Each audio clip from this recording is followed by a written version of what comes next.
வணக்கம்.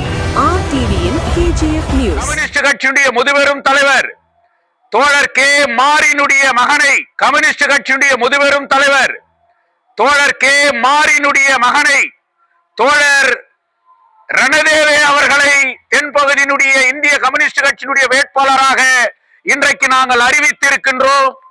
எங்களுடைய 10 வேட்பாளர்கள் விரைவிலே அறிவிப்பார்கள். எங்களுடைய 10 வேட்பாளர்கள் விரைவிலே அறிவிப்பார்கள். நகரசபை தேர்தலிலே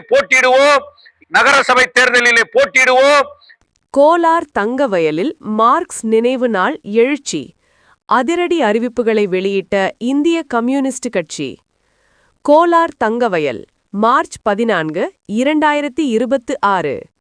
மனிதகுலத்தின் மாமேதை கார்ல் மார்க்ஸின் நினைவு நாளை முன்னிட்டு கோலார் தங்கவயலில் இந்திய கம்யூனிஸ்ட் கட்சி சார்பில் வீர வணக்க நிகழ்வு உணர்ச்சி பூர்வமாக நடைபெற்றது.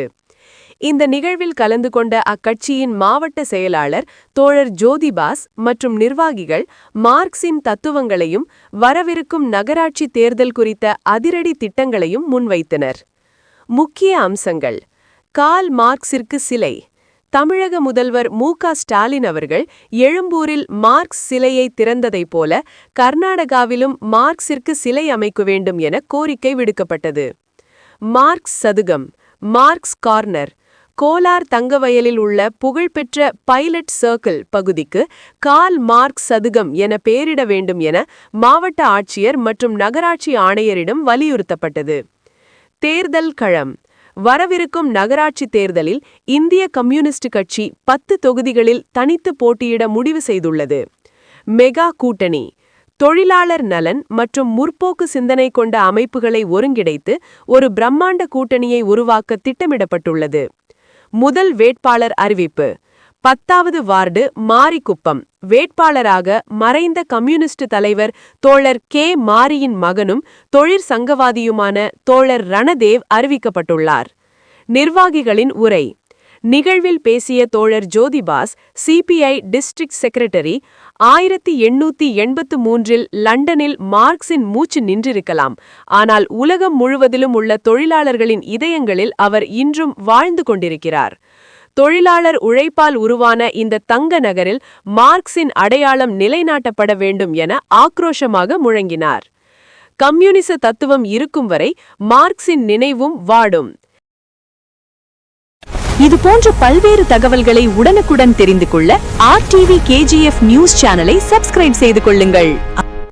ಶೀರ್ಷಿಕೆ: ಕೋಲಾರ ಗೋಲ್ಡ್ ಫೀಲ್ಡ್ಸ್ನಲ್ಲಿ ಮಾರ್ಕ್ಸ್ ಸ್ಮರಣೆ ದಿನದ ಉದ್ರೇಕ. ಭಾರತೀಯ ಕಮ್ಯುನಿಸ್ಟ್ ಪಕ್ಷದಿಂದ ಭರ್ಜರಿ ಘೋಷಣೆಗಳು. Kolar gold fields March 14, 2026. ಮಾನವಕುಲದ ಮಹಾನ್ ಚಿಂತಕ ಕಾರ್ಲ್ ಮಾರ್ಕ್ಸ್ ಅವರ ಸ್ಮರಣೆ ದಿನದ ಅಂಗವಾಗಿ ಕೋಲಾರ ಗೋಲ್ಡ್ ಫೀಲ್ಡ್ಸ್ನಲ್ಲಿ ಭಾರತೀಯ ಕಮ್ಯುನಿಸ್ಟ್ ಪಕ್ಷದ ವತಿಯಿಂದ ವೀರವಂದನೆ ಕಾರ್ಯಕ್ರಮ ಭಾವಪೂರ್ಣವಾಗಿ ನಡೆಯಿತು. ಈ ಕಾರ್ಯಕ್ರಮದಲ್ಲಿ ಭಾಗವಹಿಸಿದ ಪಕ್ಷದ ಜಿಲ್ಲಾ ಕಾರ್ಯದರ್ಶಿ ಸಹೋದ್ಯೋಗಿ ಜ್ಯೋತಿಬಾಸ್ ಹಾಗೂ ಇತರ ನಿರ್ವಾಹಕರು ಮಾರ್ಕ್ಸ್ ಅವರ ತತ್ವಗಳನ್ನು ಮತ್ತು ಮುಂದಿನ ನಗರಸಭೆ ಚುನಾವಣೆಗೆ ಸಂಬಂಧಿಸಿದ ಮಹತ್ವದ ಯೋಜನೆಗಳನ್ನು ಮುಂದಿಟ್ಟರು. ಮುಖ್ಯ ಅಂಶಗಳು: ಕಾರ್ಲ್ ಮಾರ್ಕ್ಸ್ಗೆ ಪ್ರತಿಮೆ. ತಮಿಳುನಾಡಿನ ಮುಖ್ಯಮಂತ್ರಿ ಮು.ಕೆ. ಸ್ಟಾಲಿನ್ ಅವರು ಚೆನ್ನೈ ಎಗ್ಮೋರ್ನಲ್ಲಿ ಮಾರ್ಕ್ಸ್ ಅವರ ಪ್ರತಿಮೆಯನ್ನು ಅನಾವರಣ ಮಾಡಿದಂತೆ ಕರ್ನಾಟಕದಲ್ಲಿಯೂ ಕಾರ್ಲ್ ಮಾರ್ಕ್ಸ್ ಅವರಿಗೆ ಪ್ರತಿಮೆ ಸ್ಥಾಪಿಸಬೇಕು ಎಂದು ಆಗ್ರಹಿಸಲಾಯಿತು. Marx chowk, Marx corner. Kolar gold ಫೀಲ್ಡ್ಸ್ನ ಪ್ರಸಿದ್ಧ ಪೈಲಟ್ ಸರ್ಕಲ್ ಪ್ರದೇಶಕ್ಕೆ ಕಾರ್ಲ್ ಮಾರ್ಕ್ಸ್ ಚೌಕ್ ಎಂದು ಹೆಸರು ನೀಡಬೇಕು ಎಂದು ಜಿಲ್ಲಾಧಿಕಾರಿ ಮತ್ತು ನಗರಸಭೆ ಆಯುಕ್ತರಿಗೆ ಮನವಿ ಮಾಡಲಾಯಿತು. ಚುನಾವಣೆ ಕಣ. ಬರುವ ನಗರಸಭೆ ಚುನಾವಣೆಯಲ್ಲಿ ಭಾರತೀಯ ಕಮ್ಯುನಿಸ್ಟ್ ಪಕ್ಷವು 10 ವಾರ್ಡ್ಗಳಲ್ಲಿ ಸ್ವತಂತ್ರವಾಗಿ ಸ್ಪರ್ಧಿಸಲು ನಿರ್ಧರಿಸಿದೆ. ಮೆಗಾ ಮೈತ್ರಿ. ಕಾರ್ಮಿಕರ ಹಿತಾಸಕ್ತಿ ಮತ್ತು ಪ್ರಗತಿಪರ ಚಿಂತನೆ ಹೊಂದಿರುವ ಸಂಘಟನೆಗಳನ್ನು ಒಗ್ಗೂಡಿಸಿ ಒಂದು ಭಾರೀ ಮೈತ್ರಿ ನಿರ್ಮಿಸಲು ಯೋಜಿಸಲಾಗಿದೆ. ಮೊದಲ ಅಭ್ಯರ್ಥಿ ಘೋಷಣೆ. 10ನೇ ವಾರ್ಡ್ ಮಾರಿಕುಪ್ಪಂ. ಅಭ್ಯರ್ಥಿಯಾಗಿ ಅಗಲಿದ ಕಮ್ಯುನಿಸ್ಟ್ ನಾಯಕ ಸಹೋದ್ಯೋಗಿ ಕೆ ಮಾರಿಯ ಪುತ್ರ ಹಾಗೂ ಕಾರ್ಮಿಕ ಸಂಘದ ನಾಯಕ ಸಹೋದ್ಯೋಗಿ ರಣದೇವ್ ಅವರನ್ನು ಘೋಷಿಸಲಾಗಿದೆ. ನಾಯಕನ ಮಾತು. ಕಾರ್ಯಕ್ರಮದಲ್ಲಿ ಮಾತನಾಡಿದ ಸಿಪಿಐ ಜಿಲ್ಲಾ ಕಾರ್ಯದರ್ಶಿ ಸಹೋದ್ಯೋಗಿ ಜ್ಯೋತಿಬಾಸ್, 1883ರಲ್ಲಿ ಲಂಡನ್ನಲ್ಲಿ ಮಾರ್ಕ್ಸ್ ಅವರ ಉಸಿರು ನಿಂತಿರಬಹುದು, ಆದರೆ ವಿಶ್ವದಾದ್ಯಂತ ಇರುವ ಕಾರ್ಮಿಕರ ಹೃದಯಗಳಲ್ಲಿ ಅವರು ಇಂದಿಗೂ ಜೀವಂತವಾಗಿದ್ದಾರೆ. ಕಾರ್ಮಿಕರ ಪರಿಶ್ರಮದಿಂದ ನಿರ್ಮಿತವಾದ ಈ ಚಿನ್ನದ ನಗರದಲ್ಲಿ ಮಾರ್ಕ್ಸ್ ಅವರ ಗುರುತು ಶಾಶ್ವತವಾಗಬೇಕು ಎಂದು ಆಗ್ರಹಿಸಿದರು. ಕಮ್ಯುನಿಸ್ಟ್ ತತ್ವ ಇರುವವರೆಗೆ ಮಾರ್ಕ್ಸ್ ಅವರ ಸ್ಮರಣೆ ಎಂದಿಗೂ ಮಾಸುವುದಿಲ್ಲ. அன்பான தோழர்களே, இன்று மார்க்ஸினுடைய நினைவு நாள். மாமேதை மார்க்ஸ் இறந்தபோது அவரை சுற்றி ஒரு 11 பேர் இருந்தார்கள் என்பது வரலாறு.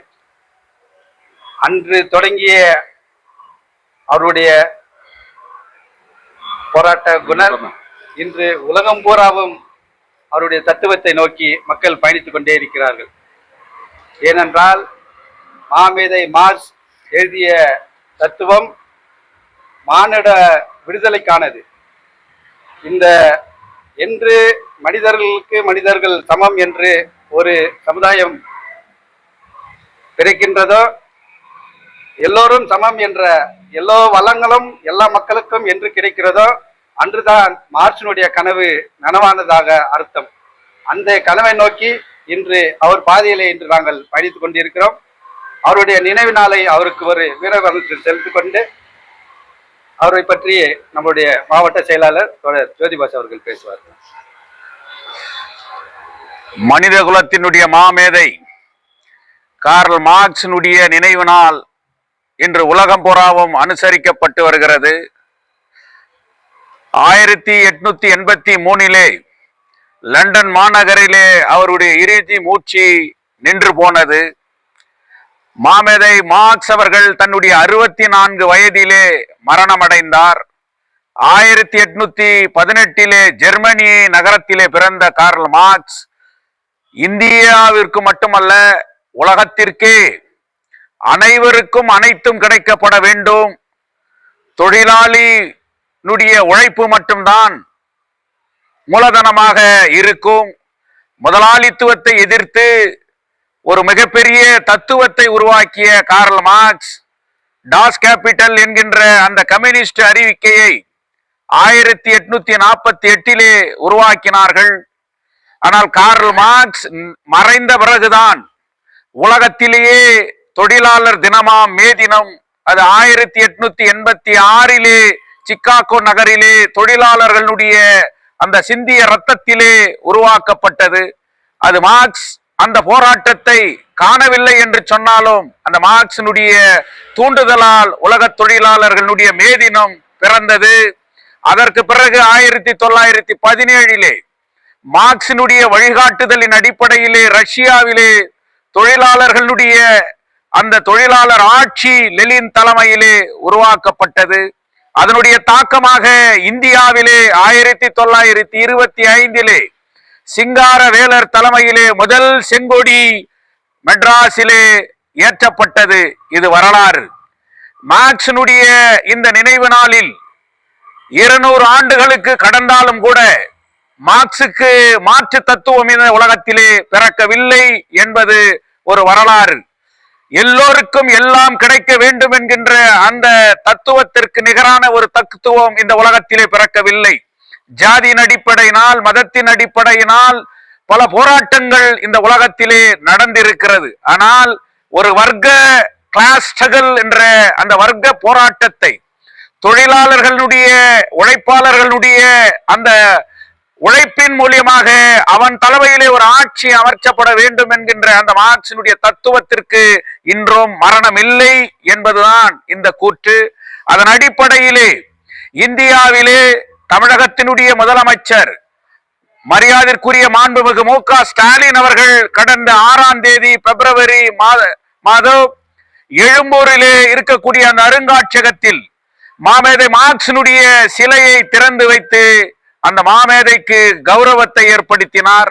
அதே அடிப்படையிலே இன்றைக்கு கர்நாடக மாநிலத்தினுடைய முற்போக்கு சிந்தனையாளர் சோசியலிச சமுதாயத்தை பற்றி சிந்திக்கக்கூடிய கர்நாடக முதல்வர் மரியாதைக்குரிய சித்தராமையா அவர்களும் கர்நாடகாவிலே கார்ல் மார்க்ஸினுடைய சிலையை அமைக்க வேண்டும் என்பது கோலார் மாவட்ட இந்திய கம்யூனிஸ்ட் கட்சியினுடைய கோரிக்கையாக இன்றைக்கு வைக்கின்றோம். முக்கியமாக இன்றைக்கு கர்நாடக மாநிலத்திற்கு தொழிலாளர்களுடைய போராட்டங்களால், தொழிலாளர்களுடைய உழைப்பினால் உருவாக்கப்பட்ட இந்த தங்க நகரத்திலே மார்க்சினுடைய சதுக்கம் என்கின்ற பெயரை ஃபைலேட் சர்க்கிளிலே கார்ல் மார்க்சினுடைய கார்னர் என்கின்ற அந்த பெயரை இந்த மாநில அரசு வைக்க வேண்டும். நகராட்சியும் சரி, தங்க சுரங்க நிர்வாகமும் சரி, அந்த சதுக்கத்திற்கு கார்ல் மார்க்ஸ் சதுக்கம் என்ற பெயர் வைக்க வேண்டும். அதே நேரத்திலே இந்த வேண்டுகோளை இன்றைக்கு மாவட்ட ஆட்சியாளராக இருக்கக்கூடிய கோலார் டெப்டி கமிஷனருக்கும் கோரிக்கை வைக்கின்றோம். கோலார் தங்க வயலில் நகராட்சியினுடைய கமிஷனருக்கும் ஒரு கோரிக்கை வைக்கின்றோம். தொழிலாளர்களுடைய அடிப்படையிலே உருவாக்கப்பட்டது. மார்க்சிய சிந்தாந்தத்தால் உலகத்திற்கே தங்கத்தை வாரி இறைத்த இந்த கோலார் தங்க வயலில் அதனுடைய அடையாளமாக, தொழிலாளர்களுடைய உழைப்பினுடைய சின்னமாக தங்க வயலிலும் கார்ல் மார்க்சினுடைய சிலையை அமைக்க வேண்டும், அதற்கு அனுமதி வழங்க வேண்டும் என்கின்ற ஒரு கோரிக்கை கூட இந்திய கம்யூனிஸ்ட் கட்சி இன்றைக்கு ஆழமாக வைக்கின்றது. இன்றும் என்றும் என்றைக்கும் அழிக்க முடியாத ஒரு தத்துவம் தான் கம்யூனிச தத்துவம். அந்த கம்யூனிச தத்துவத்தினுடைய ஆசான் கார்ல் மார்க்சினுடைய நினைவு நாள் வெறும் அனுசரிப்பல்ல, ஒவ்வொரு உலகத்தில் இருக்கக்கூடிய தொழிலாளர்களுடைய மனதிலே தொழிலாளி வர்க்கம் இருக்கின்ற வரையில் கார்ல் மார்க்சினுடைய தத்துவம் இருக்கும், அவருடைய நினைவு இருக்கும் என்று சொல்லி வருகின்ற நகராட்சியிலும் கூட இந்திய கம்யூனிஸ்ட் கட்சி 10 தொகுதிகளிலே போட்டியிடுவது என்கின்ற ஒரு முடிவை எடுத்திருக்கின்றோம். இந்திய கம்யூனிஸ்ட் கட்சி மற்ற முற்போக்கு சிந்தனை கொண்ட, ஒருமித்த கருத்து கொண்ட இந்த தங்கவயல் நலனை சார்ந்தவர்களை ஒருங்கிணைத்து ஒரு மிகப்பெரிய ஒரு கூட்டணியை உருவாக்கி, அந்த கூட்டணியிலே ஒரு 10 தொகுதியிலே இந்திய கம்யூனிஸ்ட் கட்சி நகராட்சி தேர்தலிலே போட்டியிடும் என்கின்ற நிலையிலே எங்களுடைய முதல் வேட்பாளராக மார்க்சிய சித்தாந்தத்தை மாஸ்கோ நகரம், ஸ்டாலின் நகரம், லெனின்கிரேட் என்று வர்ணிக்கப்பட்டு கர்நாடக மாநிலத்திற்கு சிம்ம சொப்பனமாக விளங்கிய முதுபெரும் தொழிற்சங்க தலைவர்கள் எல்லாம் வாழ்ந்த பகுதியான 10th வார்டு சின்னக்கண்ணு வார்டிலே அந்த கம்யூனிஸ்ட் இயக்கத்தினுடைய செங்கோடியினுடைய இயக்கத்தை மீண்டும் வலுப்படுத்துகின்ற வகையிலே பி.டி. ரணதேவனுடைய பெயரை வைத்துக் கொண்டு மறைந்த கம்யூனிஸ்ட் கட்சியினுடைய முதுபெரும் தலைவர் தோழர் கே மாரினுடைய மகனை தோழர் ரணதேவே அவர்களை தென்பகுதியினுடைய இந்திய கம்யூனிஸ்ட் கட்சியினுடைய வேட்பாளராக இன்றைக்கு நாங்கள் அறிவித்திருக்கின்றோம். எங்களுடைய 10 வேட்பாளர்கள் விரைவிலே அறிவிப்பார்கள். தங்க வயலிலே தொழிலாளர் நலனை சார்ந்த முற்போக்கு சிந்தனைகளை கொண்ட, ஒத்த கருத்துடைய, இந்த மண்ணின் மீது அக்கறை கொண்ட, இந்த நகர சபையினுடைய வளர்ச்சியின் மீது அக்கறை கொண்ட ஒரு நகர சபை அமைக்கின்ற பங்கிலே இந்திய கம்யூனிஸ்ட் கட்சி மிகப்பெரிய ஒரு மெகா கூட்டணியை உருவாக்கி அந்த கூட்டணியோடு நகர சபை தேர்தலிலே போட்டியிடுவோம். இது மார்க்சினுடைய நினைவு நாளிலே இந்திய கம்யூனிஸ்ட் கட்சி உறுதிமொழி ஏற்கின்றது. கார்ல் மார்க்சினுடைய புகழ்வாழ்க, செங்கோடி இயக்கத்தினுடைய சித்தாந்த தத்துவத்தினுடைய கார்ல் மார்க்சினுடைய புகழ்வாழ்க. கடந்த 5 ஆண்டுகளில் இந்த ராபர்ட்சன்பேட் சிட்டி முனிசிபாலிட்டியிலே பல கோடி ரூபாய் ஊழல் நடந்திருக்கிறது. அதற்கான ஆதாரங்கள் இன்றைக்கு தகவல் அறியும் சட்டத்தின் மூலியமாக இன்றைக்கு பெறப்பட்டிருக்கிறது. பாபா சாஹேப் அம்பேத்கருடைய சிலை அமைப்பதிலே 15,05,000 ரூபாய் ஒரு கான்ட்ராக்டருக்கு ஒதுக்கப்பட்டிருக்கிறது. ஏன் அந்த வேலை இன்றைக்கு நடைபெறவில்லை என்பதோடு மட்டுமல்ல, எம்ஜி மார்க்கெட் இடிப்பிலே மிகப்பெரிய ஊழல் நடந்திருக்கிறது. சாதாரண கொசு மருந்தில் இருந்து எல்லா விதமான அடிப்படையிலிருந்து இந்த நகராட்சியிலே மிகப்பெரிய ஊழல் நடந்திருக்கிறது. அந்த ஊழல் ஆட்சி தேவையா, ஊழலற்ற ஒரு நகர சபை தேவையா என்கின்ற ஒரு கோஷத்தோடு இந்த மெகா கூட்டணி தங்கவயலிலே ஊழலற்ற ஒரு நகர சபையை, ஆட்சி அமைக்கின்ற ஒரு நகர சபையை உருவாக்குவோம். இந்த ஊழல் நிறைந்த நகர சபை 5 ஆண்டுகளில் செய்த அந்த ஊழலை விரைவிலே சட்டத்தின் முன் நிறுத்தி அவர்களுக்கு சரியான அதற்கான தண்டனையை வாங்கி கொடுக்கிற வேலையை கூட இன்றைக்கு விரைவிலே நடத்தி கொண்டிருக்கிறோம் என்பதை கூட இந்த நேரத்தில் தெரிவித்துக் கொள்கின்றேன் என்று சொல்லி வீர வணக்கம், வீர வணக்கம், செவ்வணக்கம், செவ்வணக்கம். தோழர் கார்ல் மார்க்ஸ் இந்திய நினைவு நாளிலே அவருக்கு செவ்வணக்கம் என்று கூறி முடித்துக் கொள்கின்றேன்.